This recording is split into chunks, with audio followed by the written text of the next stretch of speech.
Okay, welcome to Experience 2 for Entrepreneurship 621. As I record this, it's a very rainy Thursday, and you guys are in the midst of completing the Experience 1 module. I'm noticing that a lot of the discussions are starting to be populated in terms of October Sky and who are entrepreneurs, and I've been tied up pretty steadily yesterday and all day today, so I'll be getting to jumping into that discussion here shortly. Um, Again, this guided tutorial, these are meant that you get at the introduction to each experience, are meant to be my thoughts about the material, maybe introducing some examples that may not be in the reading, or just reinforcing the importance of some of the learning points, and in some ways kind of whetting your appetite to the material. I try to record these, I do record these for the most part. I do them in real time. So as the course is progressing, I'm doing these introductions, and it gives me an opportunity to customize the introduction as I see fit, or introduce material, or bring in questions that may be coming up out of the materials I'm seeing in the discussions, or questions that are sent to me. So I try and keep it in, like I said, real time. These are not things that necessarily I've recorded, a year ago, and they're in the can, and I just pop them onto Schoology. That tries to give it a little more freshness. But in terms of Experience 2, we're jumping into we're getting beyond this idea of who entrepreneurs are and what they actually do, which is, basically, as we talked about, so entrepreneurs are folks that, take action. And specifically, entrepreneurs are people who take an idea and turn it into a business. Every business starts with an idea. So we're kind of now getting beyond this entrepreneur versus entrepreneurial thing that I kind of introduced in Module 1, and this idea of risk taking, or as I mentioned in response to one of the questions that was posed about risk tolerance, and I tried to introduce in my response this idea that entrepreneurs tend to be risk mitigators. That's becoming a more popular thinking, and I'm going to elaborate maybe a little bit on that as I get to the end of this introduction, to kind of tie it back to our first experience. But entrepreneurs are just these people who take an idea and turn it into a business. It's that simple. They're people that are willing to venture into the unknown, take some measure of risk, and create something new. And in some cases, that something new is incredibly innovative. Or maybe even not incredibly innovative. It's just innovative in general. But it all starts with the idea. Every business starts as an idea. Without that idea, nothing comes next. So the question here is, do you have ideas? If every business starts as an idea, where do those ideas come from? And, I think I mentioned previously that in dealing with the students in our entrepreneurship program, that probably about 80% of them, rough number, it's not exact, when they come to the program, they don't have any idea what kind of business they want to start. It always shocks me, but it is what it is. And businesses start from all kinds of different, experiences. As Garner Holt Productions, which is an animatronics company located in San Bernardino. Garner started that company really in his mind as a young man. He went to Disneyland with his parents. On the ride back from Disneyland, he tells the story, and he talks about, and even uses sort of the visual of showing himself, leaning up over the back seat into the front seat to talk to his parents, and tells the story of how he was so moved by what he saw at Disneyland that he told his parents, that's what I want to do when I grow up. I want to build animatronic figures and theme show rides and all those kind of things. So the business for Garner Holt Productions started as an idea, an inspiration from Disneyland. another local company located in Ontario, Vantage LED. Really cool. They make these really cool LED signs, full large-scale LED signs. And this started as an idea. Chris Ma, the founder, was working for another LED sign company, and he got this idea that I could do this better, more effectively, with better features, lower cost, better customer service, all these wonderful things. And so he said, yeah, that's my idea. I'm going to go do it. And he left and started his own company doing LEDs, and now they're an incredibly fast-growing company, Vantage LED over in Ontario. Tap Out, the mixed martial arts clothing company that had become so popular. I think it's still very popular, but was an idea. Charles Lewis Jr., the founder of the company, had this idea that he wanted to create a clothing company that would represent this emerging mixed martial arts sport. At the time, it was kind of an underground sport. There weren't as many people involved, but it was gaining popularity. And Charles and his friends looked around, and Charles in particular said, there's nothing really there for me to sort of wear a clothing and a style that represents the sport and the lifestyle that I love and aspire to. And so as a result, he created Tap Out.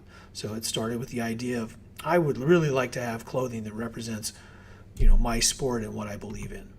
510, that makes climbing shoes, basically. Charles Cole, was an avid climber and, wasn't satisfied with the type of shoes and the soles that they had in terms of grip and those kind of things, and decided that, nobody's producing what I need. I'm going to produce it myself. And that led to 510. Lucas Oil Products, headquartered in Corona. Forrest Lucas started out as a truck driver. Then he had his own trucking firm. Had a small fleet of trucks. And at one point in time, as he described it, he was having, truck maintenance problems, and the cost of maintaining the trucks was really kind of eating him alive. And he had to figure out a way to extend the life of his trucks and extend the life of the equipment through better lubrication. And over a period of trial and error, he came up with, located and developed a formula, a lubricant formula that extended the life of his trucks. And his colleagues in the industry were asking him how he did it. And he decided, maybe I'm onto something here. Maybe this is something I could sell to the industry. And voila, he creates Lucas Oil Products, very successful company. I'm not sure what their revenues are now, but it's in the hundreds of millions. And if you're a football fan, Lucas Oil from their sponsorship of the stadium in which the Indianapolis Colts play, which is the Lucas Oil Stadium. So the common thread for all of these really cool businesses is they all started as an idea. It was a seed in somebody's head, and it ultimately came to life through action and some risk taking, venturing into the unknown, uncertain of what the outcome would be, but it started as an idea. So that's where the real rub comes in, isn't it? Where do my ideas come from? As I talk to not just our students here, but a lot of people, that's the question that vexes them is, I really want to start a business, but I'm not sure what my ideas are, or where I can come up with ideas, or how I can come up with ideas. And I know, as I read through our introductions in this class, some people had already thought about ideas for a business, others weren't certain. So this identifying processes of coming up with ideas and sources of ideas, I think, becomes really, really important. And if every business starts as an idea, where do these ideas come from? And so when I'm teaching people how to start ideating, we have to start identifying the sources of where those ideas might come from, because that becomes the prompt, the inspiration, the context to start tapping into your inner creativity and your life experience.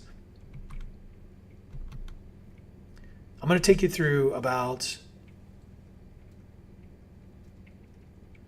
probably about 8, I'm guessing, specific areas that I think ideas are hiding, is so to speak. They're there. We just have to understand them, recognize them, tap into them. And the first is what we call pain points. Everybody has pain points. Everybody has things that bug them, that drive them nuts, whether it's personally, professionally, doesn't matter. But they have a pain point. I talked a moment ago about Lucas Oil. Well, Lucas Oil was a problem. He was having a problem with maintenance costs, and he was trying to find a way to drive down the maintenance costs of his trucking fleet. The result was a lubricant that did that. And the result was, this is solving my problem, and my colleagues want in on this. Maybe there's a lot of people out there that need these kind of lubricants, and bingo bango, suddenly you've got a growing company, and it didn't happen overnight, but it started by solving a problem or a pain point, and we all have them. And I think I even described in the introduction an idea of or maybe I didn't. I'd have to think back on that now. But like everybody experiences pain points, problems in their life, and that can be fertile ground, for lack of a better word, for ideas. Hopefully you all have a passion area. You're passionate about movies or, golf or other sports or music or spending time with family. Whatever it is, you've got a passion or a hobby. That's a great area for business ideas to come out of. I'm thinking of Tap Out. That was Charles. Unfortunately, Charles passed away in a tragic auto accident. But that was Charles' passion, was mixed martial arts. That's his whole life was like immersed in that. He loved that, and so that became the basis for the idea for the business. Same thing with. I've got several friends that own microbreweries, craft breweries, and that really resulted out of the interest in brewing beer, like having the hobby of brewing the beer, and so that really becomes the basis for a starting point for a business, is tapping into those passions or hobbies that you have. Work experience. We all work. Well, I think most of us are working at this point in time. And so work experience becomes a powerful spot to sort of look around and say, you know what?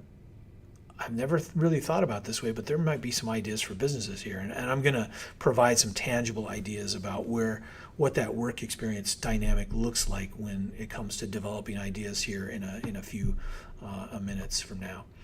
Observation. I'm thinking back to a particular example of ideation in the context of observation. Years back, we had an author, Teresa Esser, who wrote a book called Venture Cafe. Really good book. She came out and talked to our students.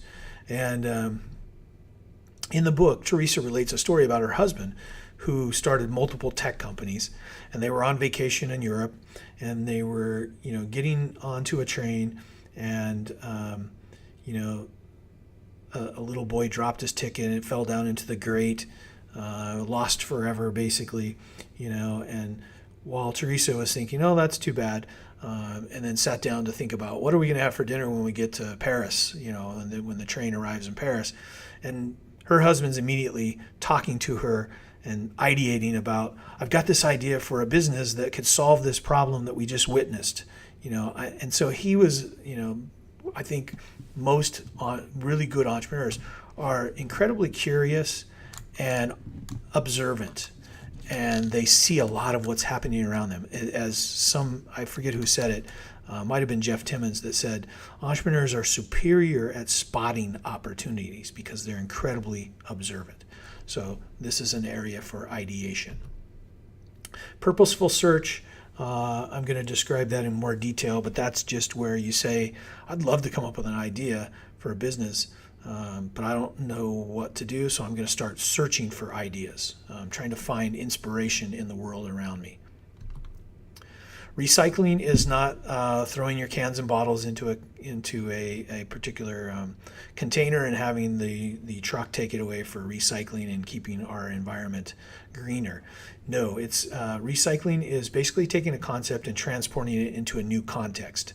And I'm going to give you some very specific examples about what that looks like. Reinvention is in this module. You're watching the video that features the company IDEO. The video is called The Deep Dive. And essentially what IDEO is doing is reinventing existing products. The grocery cart that you're going to see in the video is essentially a reinvented product. And so this also can be a fertile area for ideation.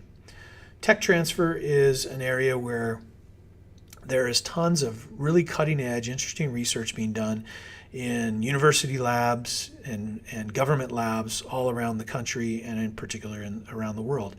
A lot of that technology just sits on the shelf. It goes nowhere. I've done extensive work with the Army Research Laboratory and the Naval Research Lab, and tons of that stuff sits on the shelf and never gets commercialized and never sees the light of day, never finds a commercial purpose. But tons of effort and time and patents were put into it, and there it sits. So tech transfer is a way to sort of identify these cool things that are sitting on the shelf and find a way to bring them to market. I'll give you some examples on that as well. I think this is last but not least is what I call STIR. That's an acronym. It stands for social and demographic change, technological change, industry change, and regulatory change. And where change is taking place is where ideas are, ideas for new businesses. So we're going to talk a little bit more about that. Okay, so I'm going to shift gears and go into each one of these areas and give you some what I think are pertinent examples. In the readings that you're doing, you're going to encounter the company OGIO. I think Michael Pratt was actually the founder of OGIO that had the issue with his gym bag not fitting in the gym locker, and he decided to solve that problem by coming up with a new gym bag design. So in some sense, this is kind of a combination of what I would call the pain point and reinvention, but it has its genesis in experiencing a problem. And so he solves that problem by coming up with a new product. Flavor X, also in the readings, is where you've got a child experiencing issues taking medicine that doesn't taste very good. And the medicine has to be taken at a certain time and in certain doses. And parents that experiencing this problem have had it up to here and decide we're going to take care of this problem, and they create a product called Flavor X. That's a pain point. That's pain. If your child needs medicine in a specific dosage at a specific time and you can't get it to them because the medicine doesn't taste good and they spit it up, that's a problem. Spanx. Sarah Blakely, a billionaire entrepreneur now, started with, trying to solve a problem that, realistically we all face, is that as we want to be looking good in public, and sometimes we don't look so good, and sometimes our clothes and our undergarments can make up for that. And so she solved that problem, originally solving it for women, but I know she's expanded into products for men as well, that takes care of this issue of a personal problem. Let's put it that way. Last but not least, although the product is not around anymore, the company has become a casualty of competition and a variety of other things. Clemmie's ice cream was a 100% sugar-free, gluten-free, lactose-free ice cream that was developed by an entrepreneur I know because he was addicted to ice cream, and he went into his doctor, who basically said that you're on the verge of type 2 diabetes. The next time you come in, you got to clean this up, or this is bad news. And why are you this way? And he had to come clean with his addiction to ice cream. He said he was eating like a quart or a pint or something of ice cream every day. He's like, he just loved it. And so for a year or two, he tinkered around in the kitchen. In his kitchen, he bought a commercial ice cream maker, and he played around with ingredients, recipes, and finally came up with a way to make this ice cream and took it to market. But it all started because He was having health issues, and he was addicted to ice cream, and he wanted to have his ice cream and eat it too.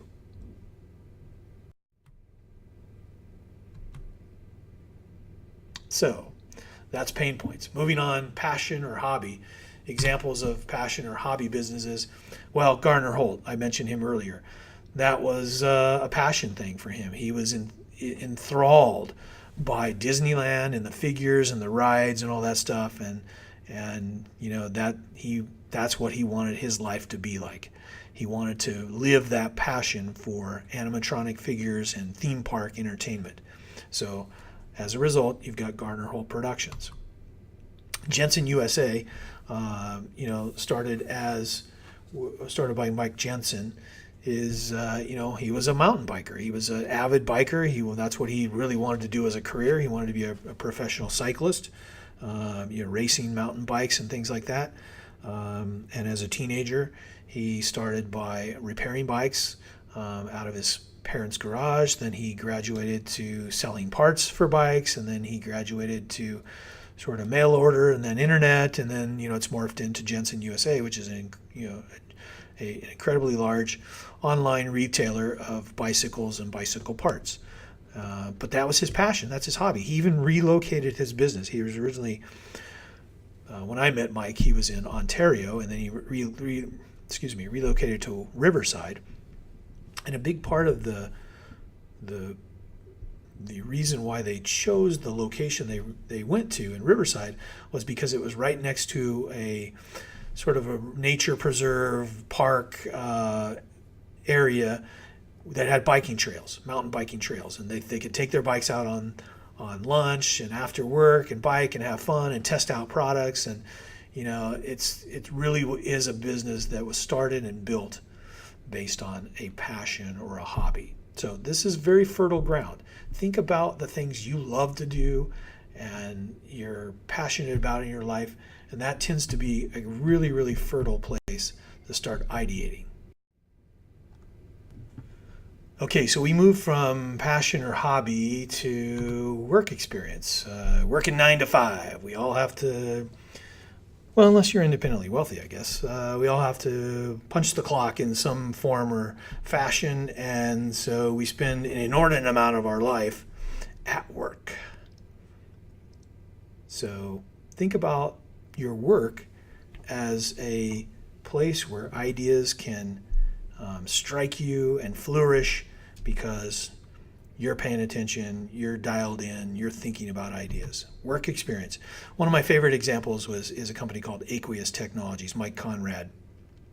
Mike was working for a company that made machines that cleaned circuit boards. If anybody's familiar with circuit boards, printed circuit boards, making those is an incredibly messy process. You have solder and components and all that stuff, and it's messy, and they have to be cleaned once they've been all the components have been soldered.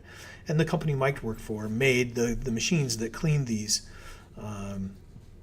circuit boards. And in the old days, well, I'm out of the industry now. I was in the electronics industry for years, but use a lot of nasty chemicals, putting it lightly, to clean these things. Things that are incredibly toxic for people and the environment. Those days where we didn't know any better. So Mike was working for this company, and he could see the change, the shift, the things happening in the industry and the world that said we've got to be greener, we've got to be more, conscious of how the footprint we're leaving.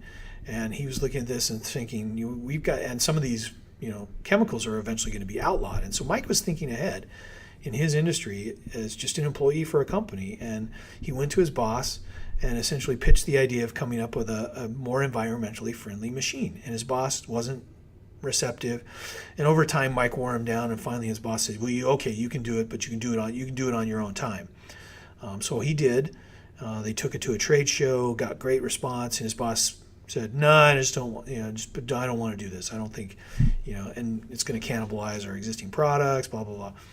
So Mike said, screw this, I'm going off and starting my own. And this is all based on his experience of understanding the industry, understanding the customers, understanding the trends, and and being innovative and creating a new product based on that experience. And his company has become incredibly successful. And if I remember the story, he put his old boss out of business.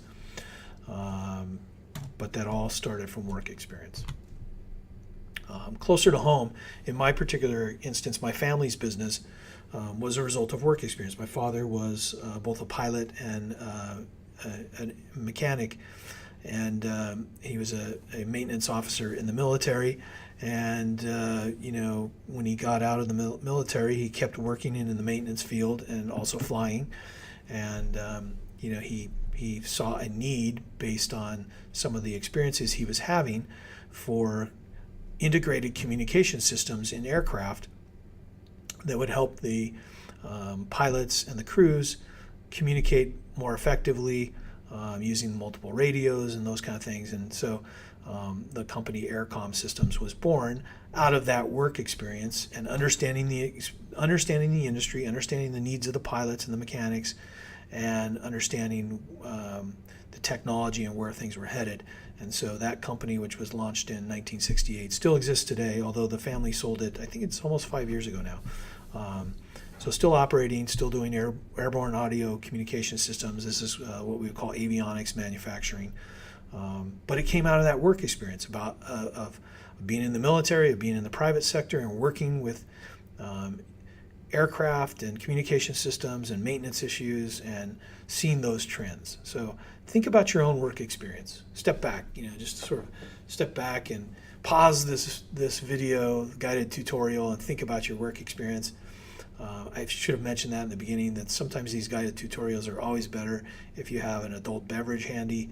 And if you get bored with me, you can always hit the pause button and go do something and come back further stimulated by whatever adult beverage you may have available. And if you don't drink, have a nice soda or water or tea or coffee. Next is purposeful searching, and this seems kind of an odd term, but the example I'm going to use here, and then hopefully it'll make it seem concrete enough, is Media Defender. Now, Media Defender was a company that was launched by two young men. They met each other when they started working for an aerospace company right out of college. And they decided early on, after kind of going through the onboarding and seeing what the aerospace industry was like and the burned out old engineers and that kind of stuff, and they said, we should really start our own company. And they did start one company, if I remember correctly. It didn't do so well, and they said, but we've got to try again. We've got to start something else. And they said, well, we really don't know what we want to start, though. We've kind of run out of ideas. So they literally started searching for ideas. And so they would talk to people, read papers, things like that. And so one day, Octavio was reading, I think it was the LA Times, and saw an article about the piracy problem in Hollywood. So the movies and the music that was being pirated, the DVDs and things like that. And so he took it to his partner and said, hey, here's a problem. This could be a business. If we could solve this problem, this could be a business. And I think his partner looked at him and said, we know nothing about piracy and computers. Neither one of them were engineers. And so it seems like a great idea, but how are we going to do this? And well, they figured out how to do it. They actually recruited some engineers they worked with. They tried to bring them on their team as equity partners, but the engineers said, no, we've got good jobs here at the aerospace company, but you can hire us in our spare time and we'll help you try and solve this problem. Well, ultimately they did. They came up with a solution that actually worked. And the long story short is that they ended up selling Media Defender for about, I think it was $43 million. And Octavio and his partner, I think, owned 90% of the company. They had gotten some startup capital from friends and family and given up some equity. I think one of their former professors as well helped fund the company. So as Octavio said to me at the time, he goes, it's funny, this all started from reading the paper, and now here I am like 3 or 4 years later, and I never have to work again if I don't want to. That's purposeful searching. Recycling. Here's the one, this throws people off a little bit. So I hopefully you understand it after I explain it. My favorite story of recycling is Starbucks. A worldwide phenomenon, obviously. But what is Starbucks? It's a coffee shop. It's just a place where people can have coffee and hang out. But if you really think about it, in the United States, prior to Starbucks, we didn't have this coffee shop. I mean, we had coffee shop diner type, places you go eat and you have a cup of coffee. And they call them coffee shops, but they weren't really coffee shops. And coffee was really just a commodity at the time in the United States. It was something you bought in a can, it was ground up and freeze dried or whatever they call that. I don't drink coffee, but I remember my parents, they'd bring their coffee home in a can, and brew it at home. You didn't have this really cool, interesting coffee with different blends and different styles. You didn't have this really cool social space in the United States at the time. Where you had it was in Italy.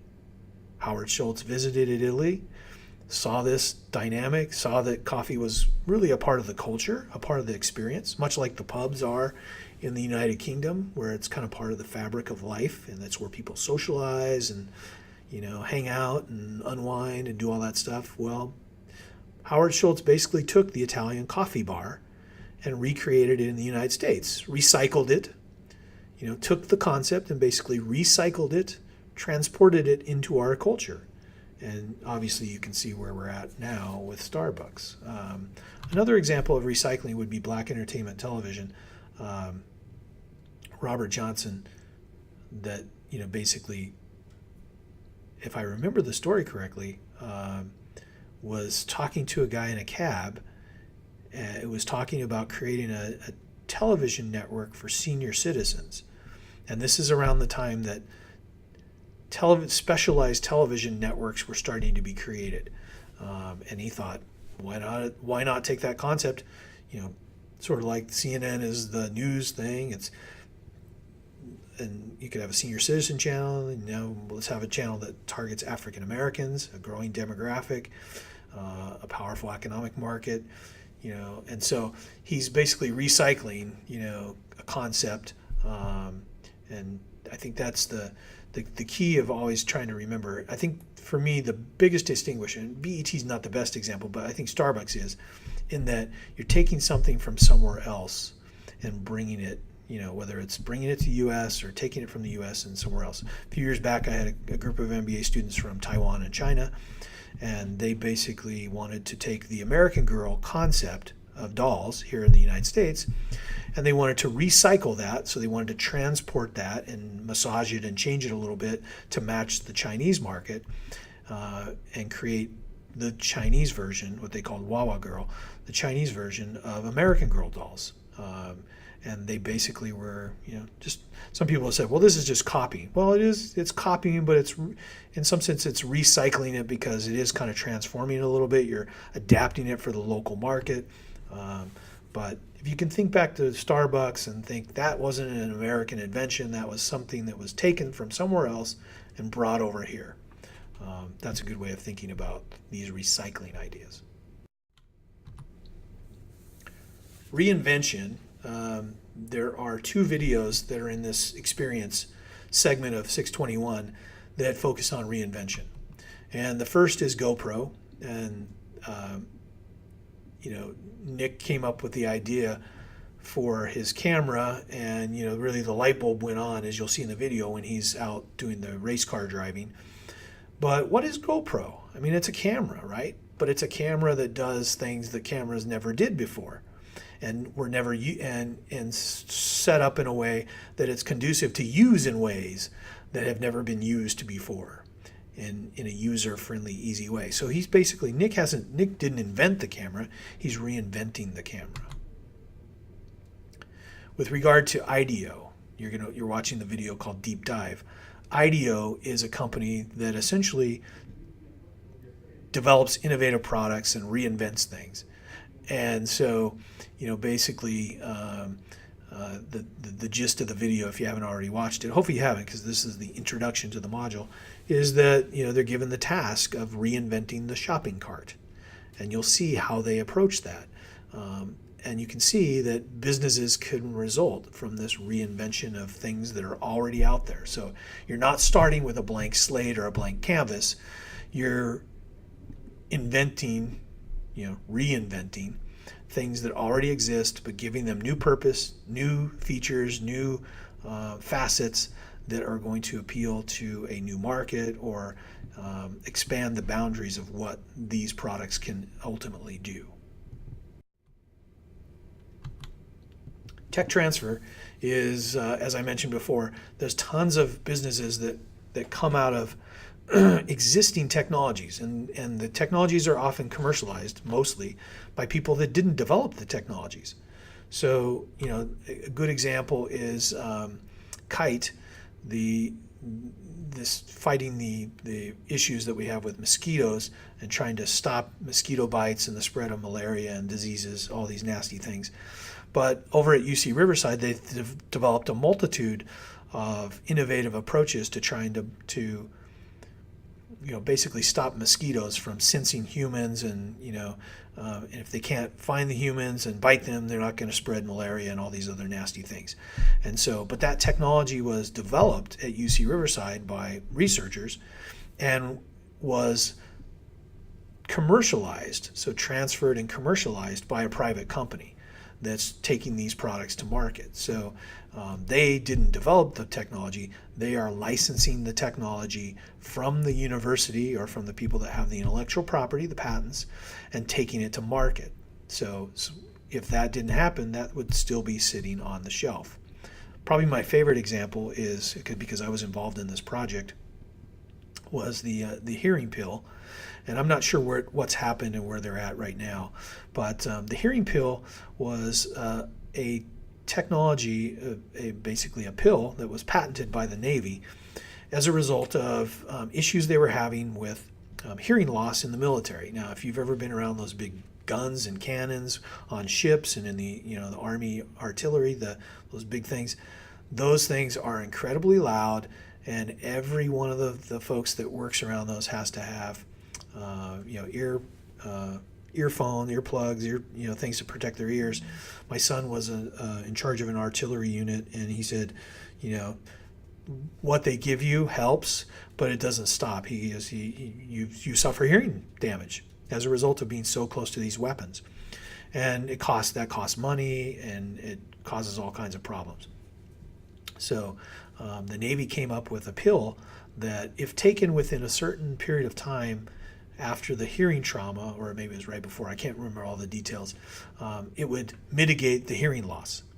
And that technology kind of was sitting on the shelf, and a company in California identified it and took it to market. And Cal State San Bernardino, through one of our tech transfer programs, we actually funded the research on it and part of the clinical trials to take that to market. And this particular product, the hearing pill, has multiple applications. It's more than just obviously the military. You think about heavy industry and music industry and things like that, where hearing loss is pretty prevalent. But it won a national tech transfer award. But again, you think back, if somebody hadn't identified that, found some commercial potential, and taken the risk and ventured into the unknown, that product doesn't exist. It just sits on the shelf. It's another patent that's not being used. So tech transfer. And there's a lot of ways to go, and you can literally, most labs or universities have tech transfer websites where you can actually go and, by keyword search, you can see what kind of technologies they have available, what kind of research has been done, what's been patented, and who to contact if you're interested in having a conversation about commercializing that technology. All right, stir. We're going to stir up the pot here. Two examples, I think, relevant here. If you're thinking about social change, demographic change, technological change, industry change, regulatory change, where change is taking place, things are happening and opportunities are open, and that's a fertile area for ideas. McDonald's is the result of the McDonald brothers. Short plug for the Founder movie coming out soon. I think January 20th, but which tells the story of Ray Kroc and his dealings with the McDonald brothers and how McDonald's, as we know it today, came to pass. But McDonald's, if you think about it, is really the result of social and demographic changes. When did McDonald's happen? In the 50s. What was going on? Post-World War II. America economically doing well, lots of social change. Who was working during World War II? Who was driving the production of the factories? Mostly females. Did they want to necessarily stay home after that? You get a taste of making money, independence, a career. You have all these social changes taking place. You have the advent of the freeway system, cars economic prosperity, lots of things, lots of changes taking place. People wanting food quicker, and so you've got McDonald's popping up out of that quagmire of change.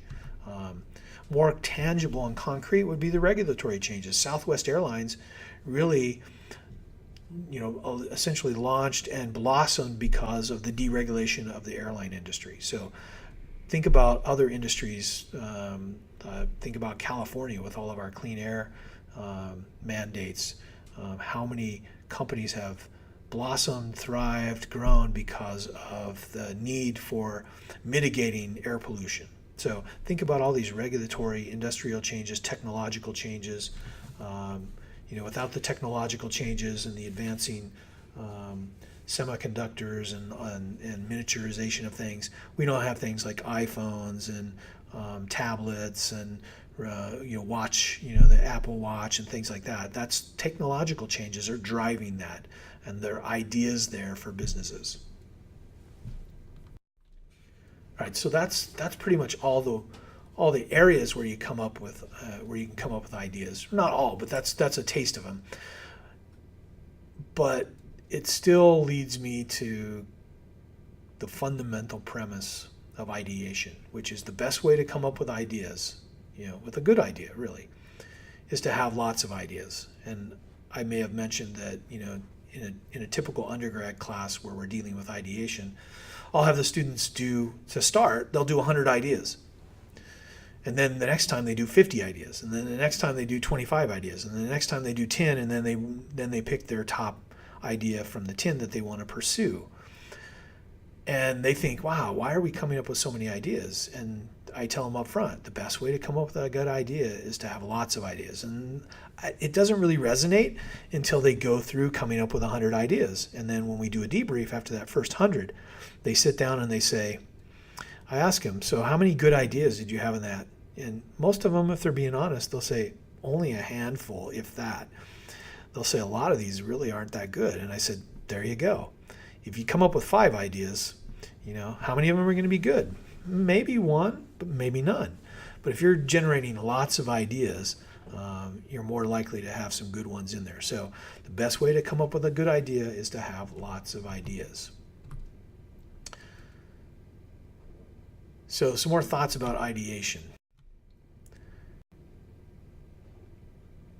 If you're looking at this, a good question was asked. It's like, what are the traits, what are the things that lead to good ideation, or what are some aspects of ideation that you could elaborate on? Because you're doing those big idea exercises, and how am I going to be successful in this? And so I've thrown a few keywords up on the screen, and maybe I'll just go through them one by one. But realistically, ideation is not something that most of us sit down and do routinely. It's not a part of our daily lives. A lot of us don't feel like we're that creative to begin with. It's not a habit. It's not a routine that we're in of being creative. Some may be. But very rarely do I run into people that say, oh yeah, I come up with ideas every day. I'm ideating every day. But I think you can. And I think a lot of that's driven by, one, making it a habit. It's like anything. You're going to get better at it, and you're going to be more productive at it the more you do it. Experience. So I tell my students, if you really want to get good at coming up with ideas, you have to make it a habit. You have to be committed to ideating. Let me say that again. You have to be committed to ideating. You have to be passionate about doing it. You have to want to do it. So you have to make it a habit. The second piece of it I think is really important is you've got to find your spot. What do I mean by that? Well, finding your spot is simply, where do you ideate the best? For everybody, it's going to be something different. I mean, there's going to be a place on this wonderful earth that exists for us.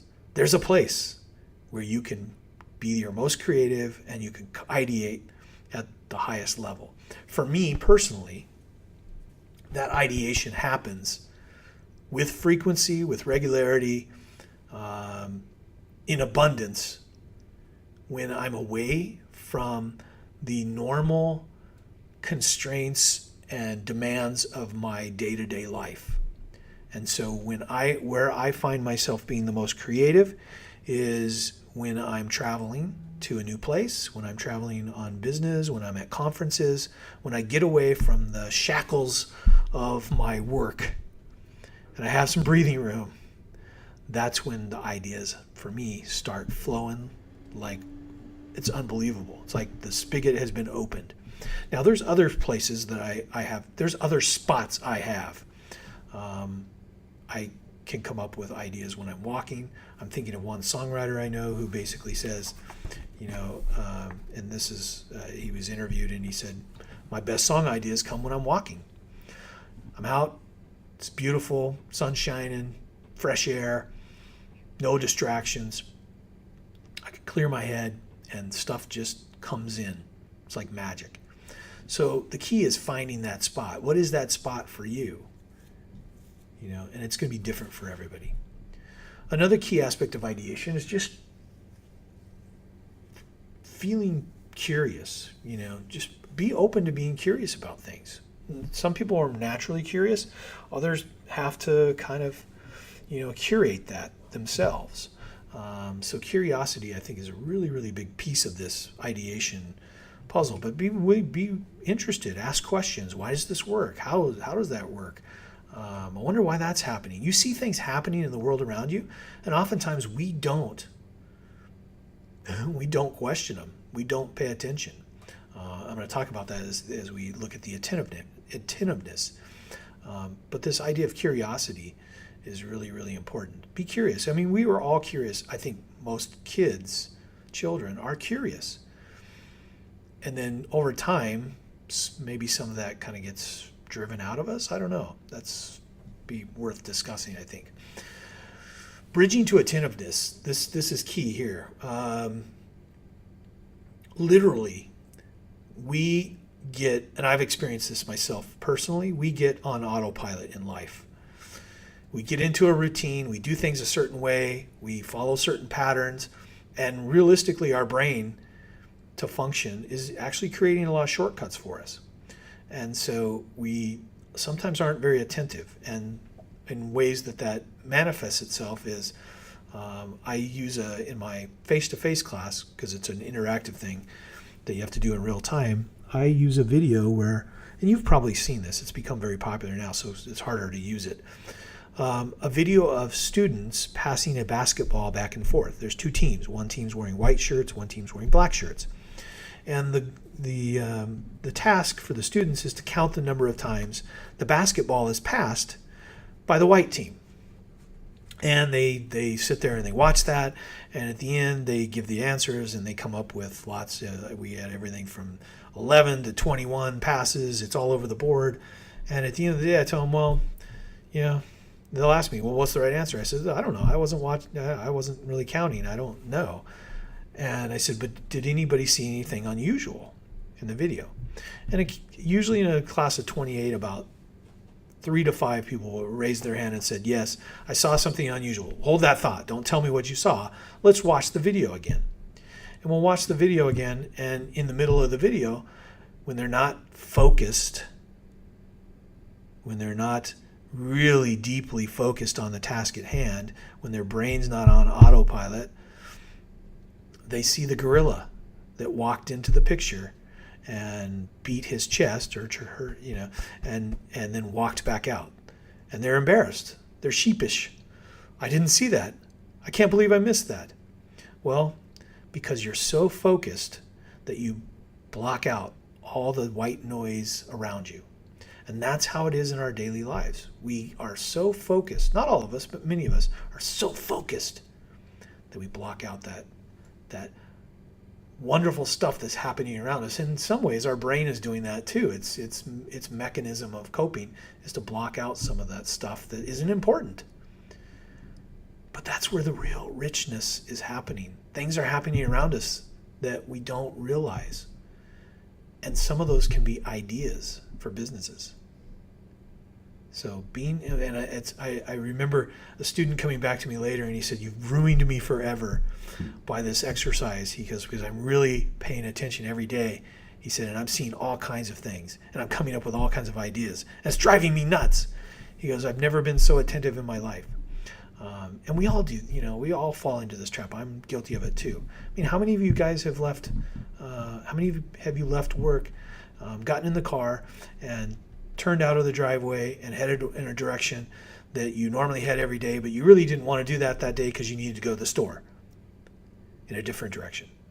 But you were just almost hardwired, programmed, autopilot. You made that left turn instead of the right turn. Happens to me, not with amazing frequency, but it happens at least a couple times a year. So we got to battle against this autopilot thing and be more attentive. Innovation. Think innovation. When you're ideating, how can I be different, unique, do something different? Peter Drucker. I didn't assign any Peter Drucker readings in this cycle of the class or this time we're doing the class. I have in the past. But Peter Drucker argued that innovation is the heart of entrepreneurship, that without innovation, you don't have entrepreneurship. And so innovation should be a part of your ideation. How can I be different, unique, groundbreaking? Creativity is hard for a lot of us. A lot of people don't think they're very creative, but it's a key aspect of ideation. You really have to be creative. And I think the key with creativity and ideation is that you need to ideate. You need to embrace just ideating and trying to be creative and generate wild ideas, and don't judge your ideas.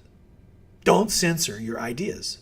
Everybody has a tendency to come up with an idea and then find 10 ways why that's a bad idea. You self-censor. My phrase is ideate, don't evaluate. Ideate, don't evaluate. You can evaluate later. We'll come back to evaluating ideas later. But you'll see this in the IDEO video. They generate wild ideas. That's the starting point. No idea is too wild. You generate wild ideas and you build from there. That's the starting point. So open yourself up to that creative mindset. Open yourself up to being wildly, stupidly creative, crazy ideas. This would never work. That's the starting point. Generate those wild ideas. Don't censor yourself. Ideate. Don't evaluate. And then lastly, my thoughts about ideation from experience and working with students is this is hard work. Ideation is not something where it just happens. And occasionally you can get into a groove and it can flow and all that stuff. That's great. But it is hard work. And if you don't approach it as something you're going to put some elbow grease into, you're going to be less likely to be successful in coming up with ideas. So probably that's enough about ideation. So I'm going to switch gears really quickly and hit on the blue ocean concept. We're talking about innovation being a key part of entrepreneurship. You're going to tackle the blue ocean readings, and just really quickly as a primer, blue oceans are about creating uncontested market space, making the competition irrelevant. You're basically trying to tap into new demand instead of exploiting existing demand. This is I've been dealing with this strategy for a lot of years, and I'm enthralled by it. I think it's got a lot of value to understand and use, and I actually use this. I use the core principles of Blue Ocean in how I run programs and do things. So if you think about the Blue Ocean in practical terms, the examples you're going to see in the readings are Cirque du Soleil and Nintendo Wii. And basically, to me, those are the really easy examples of the blue ocean strategy in practice. And if we want to maybe just quickly kind of dig into what Nintendo did that makes it a blue ocean company, is look at we all know what Nintendo Wii is, right? The motion gaming, really cool game that you can do the bowling, the fitness, all that stuff. But and you've seen here, actually, let me back up to the prior picture. Those are young women playing the game. Obviously, these are older people playing the game. and then you've got sort of families, and that's the real interesting part of the Nintendo Wii equation as it relates to Blue Ocean. When we talk about creating new market space, one of the other things that we use when we talk about when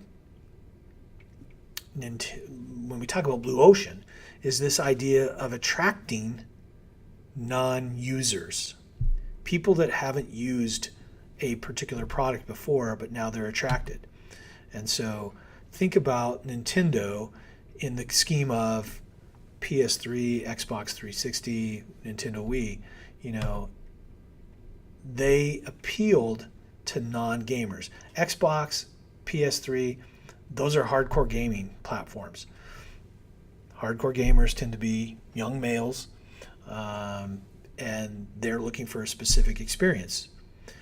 Well, how is Nintendo different and also low cost? Because that's the trade-off that companies typically make, is you can either be differentiated or you can be low cost. Well, Blue Ocean strategy says you can do both. Thank you very much. We'll just combine those two elegantly and have an incredible advantage. So Nintendo Wii appealed to non-gamers. Those three pictures I showed you, young women, older people, and families. People that didn't traditionally play video games. Now, I'm not saying that there weren't exceptions, but by and large, that's not the market for these gaming platforms. Historically, it wasn't. PS3 and Xbox, they weren't targeting those markets. Their market was hardcore gamers. So this platform appealed to non-gamers. Historically, people that were not customers. I vividly remember, my daughter, who never really wanted to play video games, my nieces went to visit them at Christmas right when Wii was coming out. They got a Wii, and we spent a week, and it was a week. Get the pun there? A week. That's all we did that week was play Wii. And they had never had any interest in video games. But the motion gaming experience, unique, basically attracted them. Senior citizens playing the game, families gaming together because of the interactivity, the fun of it. They really created a whole new market based on non-gamers. They appealed to non-gamers through a unique experience, different from what was on the market already. That's the differentiation piece. But how did they get to the low-cost piece? Well, hardcore gamers want incredible graphics, speed, the latest, greatest, all that hot stuff. Non-gamers don't care about that. So Nintendo Wii could be lower cost. I'm not talking about lower price. I'm talking about lower cost. They were ultimately a lower price point, but they were lower cost because they didn't have the intensive graphics, which takes those really hardcore chips, a lot of programming, software coding, all that stuff. They were able to reduce the platform costs dramatically because they didn't need that. And that cost reduction, that among many little cost reductions, allowed them to be different and low cost. So they're lower cost. At that time, video game platforms, they were basically selling those at cost, or in some cases a loss leader, trying to make it up on the game licensing, game platforms and the game licensing and things like that. So Nintendo Wii, they had a lower cost to produce. They were still selling it at a great price point where they were making a good gross margin. They cost reduction by eliminating features and things that weren't necessarily necessary for the gamers that were really buying that system. So they made a lot of really interesting, for lack of a better word, bets, bringing this product to market. But that's a good example of a Blue Ocean strategy applied. It ties in. Here's where I also assigned the value innovation article because that's the core of the Blue Ocean approach. It's what I call rice. I love rice, whether it's basmati rice or brown rice or, any other kind of rice. I love rice. But what's rice in the context of this? You can think about what your favorite rice is. Hopefully you're not hungry right now, because if you are like me, you're thinking about food and dinner. But rice is essentially this. It's an acronym for reduce, increase, create, and eliminate. So basically, the core of the Blue Ocean is constructed on these four fundamental questions. What factors that we take for granted could be reduced below the industry standard. In other words, what are people doing now that if we do less of, it's not going to soften the value proposition, and the customers won't miss it. What should we be raising above the industry standard? What's the standard? What's the standard now that we need to raise, and it's going to create more value and people are going to love it? What do we need to create? What factors should be created that never has been offered by the industry? And then lastly, what should we get rid of? What things could we eliminate that the customer doesn't really care about, but it's just we've been stuck. We're stuck. Nobody wants to be the first one to get rid of it. And so if you think about it, Nintendo Wii reduced obviously they reduced the graphics. They're not high-level graphics on that platform. They reduced it. They increased the experience of the game, but they created the motion gaming.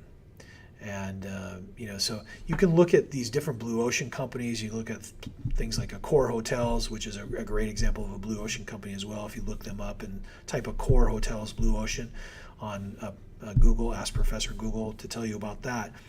Gives you some real insight into how they apply this framework of RICE, reducing, increasing, creating, eliminating, asking these questions of themselves, of customers, people in the industry, to get to the point where they can craft a new business that is a blue ocean, uncontested market space where the competition's irrelevant, and you have an incredible head start. Ultimately, right, everybody's going to catch up. It's going to become red again. But wouldn't you like to have a 6-month, year, 2 year, 4 years head start? That's nirvana. So that's the core of the blue ocean approach, the RICE. So always remember RICE. Okay. Really quickly, I just want to say, because I don't think I assigned anything reading wise, but businesses focused on solving problems have probably the greatest potential. I mean, if you think about pain points, realistically, in the context of things, when we think about startups are about finding customers, not about building products or services. They're about finding customers. And when we talk about customers, they don't typically buy products or services. What are they buying? They're buying something that solves a problem. They're buying solutions. The best businesses solve problems so they're focused on solving problems that have great potential. The problem is defining the problem. So that sounds odd, but it is. Defining the problem and its scale is really, really critical. So as you're thinking about problems, and maybe you've got an idea that you think you can solve a problem, you have to ask yourself, who has the problem? Because oftentimes we have the problem. It's personal. It's a personal pain point. And then you have to ask yourself, well, I have the problem, but do other people have the problem as well? How much of a problem really is this? And then you have to ask yourself, is it really a substantive problem? Or is it something that's just kind of minimal? And we think of that from the perspective of, is this a headache or is it a migraine, right? I don't have migraines, but my wife does. And, she talks about them in terms that are not glowingly positive. In fact, they're incredibly negative. And it's an incredible health issue.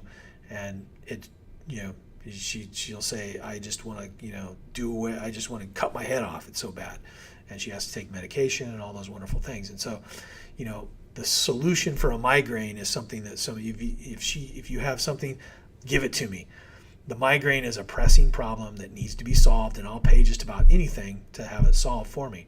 Versus just a little minor headache where you go, you know what, I can live with it.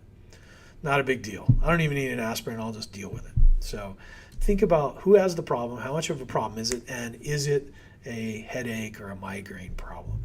And migraines are the problems you want to find because they're the ones that have the most pain and people are going to really want to solve it. And then you have to think about who's got the most benefit from a solution.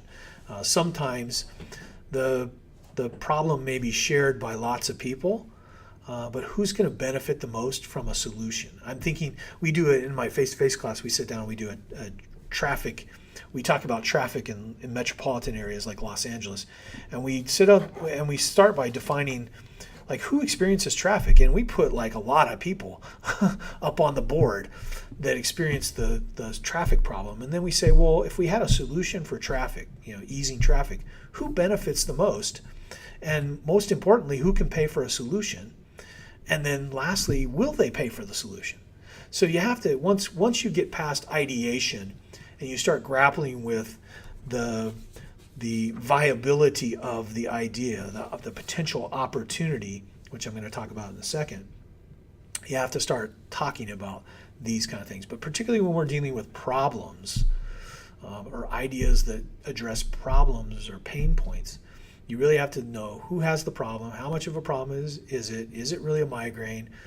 Who's going to benefit? Who's going to pay for it? And will they actually pay? I always think back to every year since I've been at Cal State, every year, without exception, every stinking year, students in my class come up with a solution for the parking problem here on campus. And one of the solutions, the historical every year solution, is valet parking. We're going to have valet parking on campus. Somebody should create a business for valet parking. And so we have to ask, who has the problem? Well, faculty, staff, students. How much of a problem is it? Well, for students, it's a big problem. Is it a migraine? Yeah. Who's going to benefit most from the solution? Well, probably the students, because they come and go more than we do. We park once a day, basically. They may have a couple different times they're on campus. Who can pay for a solution? Well, that's where the problem starts to hit some rocky shores, because they find out after talking to students and doing extensive research that the people who can pay for a solution are not the students. The students may be able to pay for a solution, but when they get down to it, they won't pay for a solution. They think it's too costly. And so you have to think about these things as you're grappling with problem-oriented ideas. Okay, shifting gears again. I just alluded to it. How do you know? You come up with ideas, and I told you, ideate, don't evaluate. I was hearing you guys repeat that back. That's why I kept that pause there, because I could hear you repeating it back. The mantra, ideate, don't, yes, evaluate. How do you know if your business idea is any good? Well, that's the rub, right? You come up with tons of ideas. I said it takes a lot of ideas to come up with a great idea. Well, how do you know it's a great idea? Well, of course, everybody thinks their ideas are great, right? Initially, but if you're honest, a lot of your ideas suck. I'm honest, a lot of my ideas suck. How do you know if it's any good? And the key is here. Everybody tells me, I get people come up to me all the time saying, I've got a great idea, Mike. What do you think? And my thing is always, well, it sounds interesting, but there's some things you need to think about. And one is there a customer that needs what you will provide and is willing to pay for it? It goes back to what I said before. Startups aren't about building products or services. It's about finding customers. Next if there is a customer there that's willing to buy your solution or really has a strong need for what you're providing, are there a lot of those customers? Preferably a large group of customers, preferably growing. So is there a reachable and attractive market? So a lot of customers aggregated up, that's a market, right? So one, is there a customer that's willing to pay for it? So two, are there a lot of those people? And is the market that they represent growing, declining, whatever? You need to think about it. You need to understand what these things are.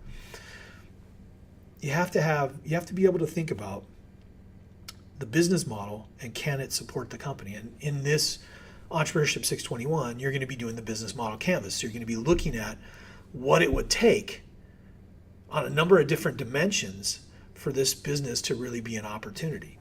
So you need to think about the business model. And when we talk about business models, and we're going to talk a little bit more, we're really talking about how a company does things and how it makes money. But it's also the financial piece. Can it be sustainable? The fourth piece is the timing issue. Is the timing right? And I'm not just talking about from a market perspective, like is the window of opportunity opening or closing. I'm talking also about personal perspective. Is the timing right for you? That's something only you can determine. But I talk to a lot of people that are smart. They think about, is the timing right for them? I remember one of my students years ago, she said, I'd love to start a business, but I really want to start a family, right? And I don't think I want to go through this whole entrepreneurship thing trying to juggle family and all that stuff. She goes, maybe later. But for me personally, this is not, the timing is not right. It's not a good fit at this point. And the last piece, and this is really simplified, is just trying to get you thinking initially about how you know whether your idea is any good or not, is do you have the expertise and are you mentally ready for this undertaking? And if you don't have the expertise, do you know how to get the expertise? I'm thinking back to my Media Defender example where I was talking about, the purposeful searching. And Octavio and his partner, they didn't have the expertise to figure out how to combat DVD and music piracy. So they looked around and they said, well, who has that expertise? Who could possibly have that? Well, we're working with a lot of engineers here. And so they coerced, they ultimately had to hire a couple of their engineering colleagues from the aerospace firm to work, to moonlight for them, to work in their spare time to help them develop a solution for that problem.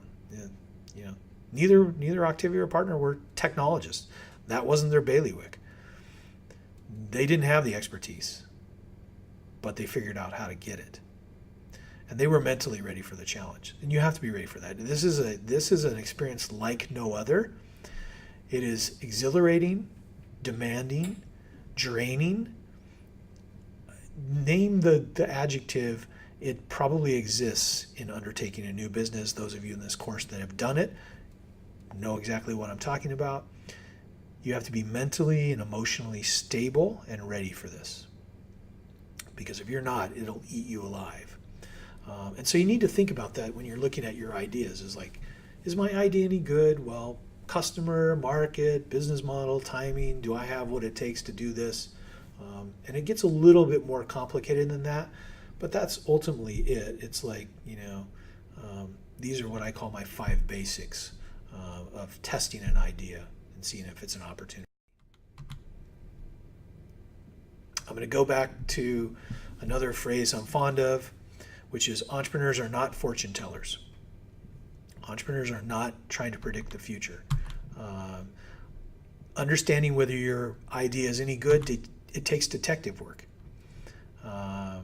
It really, a lot of people think you don't need to do any research because it's a sure thing. Well, you need to do some kind of detective work because you're really trying to minimize the risk. I mentioned this in some responses in discussion, that what we really think more about entrepreneurs now is that they're mitigators. They're trying to mitigate risk. They're willing to take risk. They have a higher propensity to take risk than the average person. Their risk tolerance level is a little bit higher,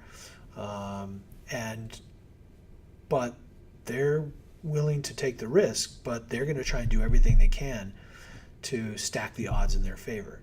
And so they're going to do the detective work. They're going to figure out whether this is a sure thing by doing some kind of a feasibility study, maybe a business plan, or maybe employ one of the several startup models that I'm going to discuss in Experience 3. There's got to be some kind of due diligence. It's just, I use this example with my undergraduate students. You fall in love with your idea, and you just run and start a business. That's foolish. And I tell them, you wouldn't fall in love with somebody at a party, go out on a date and then get married, because that's a recipe for disaster. You have to have some dating process, asking questions, probing, finding out whether this is the right fit. That's the detective work. However you do it, one of the things we recommend is interviewing tons of customers in an open-ended way, so you're not asking leading questions, but you're finding out whether what you're going to do, what you're proposing to do, actually resonates with potential customers. And that can be done as part of feasibility study. You can do it part of your business planning, although business plans are kind of outdated now. Or you can use some of the startup models that we're going to talk about, which is, the most salient right now is the lean startup, and we're that will come in Experience 3, so I'm just giving you a teaser there. But the gist of this is there has to be some detective work, because if there's not, you're flying blind. And if you don't think you need it, that this is a sure thing, I can point to you probably 9.9 times out of 10, that's going to be a disaster. There are going to be instances where it was a sure thing, they took the risk and it worked out without much forethought, but that tends to be the sort of the minority instance. It doesn't happen as often as people might think. Okay, next steps in this particular experience section of the class is, get warmed up by the videos. GoPro and several other videos. Embrace Baby Warmer is a really cool video. Complete the readings. Get into the ideation exercises, the big ideas 1, 2, and 3. Jump into the discussion forum and share your ideas and thoughts about all the materials. And then once you're done with the ideation, go ahead if you want and share, out of all the ideas you came up with, share the one you're most excited about. And you don't have to do this, but I think it's cool because I like to see what people have come up with and what they think. Because oftentimes, some of the ideas I think are their best are not the ones that they're most excited about, and vice versa. So it's kind of an interesting dynamic. So if you have the time and you want to do that, that would be great. And just to remind you about the ideation process, I put it in the description, and I think I've mentioned this before, but remember that minimum means minimum. Minimum effort means minimum effort. And if you think minimum, you think average, and you think average on a scale of A, B, C, D, E, F, you're thinking about C. For me, an average performance by a student in a class, that's C. So you want to strive, if possible, if that's what you want, go beyond the minimum. And I think that's clearly delineated in the instructions to the big idea assignments, but I just want to reinforce that. So I hope you enjoy experience number 2 and have fun with the ideation. Remember, ideate, don't evaluate. And I'm looking forward to seeing the discussions. If you have any questions, again, like I said before, don't suffer in silence. Reach out. I scheduled office hours for the first week, and I'm going to put basically an open Zoom meeting for each experience module. So there'll be one for this module all the way through the end of the class that can be used as a time to just discuss or ask questions with me. And we may get into a group discussion, who knows. But it's just time if you want to interact in a synchronous way, because all these online classes tend to be mostly asynchronous. If you want to be synchronous with me and some of your classmates, join that office hours thing. It'll be like an hour, 45 minutes to an hour. So it's optional. You don't have to. But if you want to, that's great. It's fun for me to do it. And then 2, if you need help from me personally, reach out to me, message me on Schoology, text me, call me, set up a separate meeting if you want to discuss something, and we'll go from there. And then just as a reminder, as soon as the ideation exercises are in, myself and my colleagues here in the Center for Entrepreneurship are going to immediately evaluate the ideas and feedback the ones that we think are the most interesting, promising. I think we were going to pick 8 for this class. 8, maybe 9. We'll see how it plays out. And then those will be the basis for the business model and the business concept profile project. And so I'm looking forward to seeing your ideas. I hope you enjoy this experience too. And I will reconnect with you if you're in the office hours, or I will talk with you again on the discussion board or the introduction to the next experience. So until then, good luck and have fun.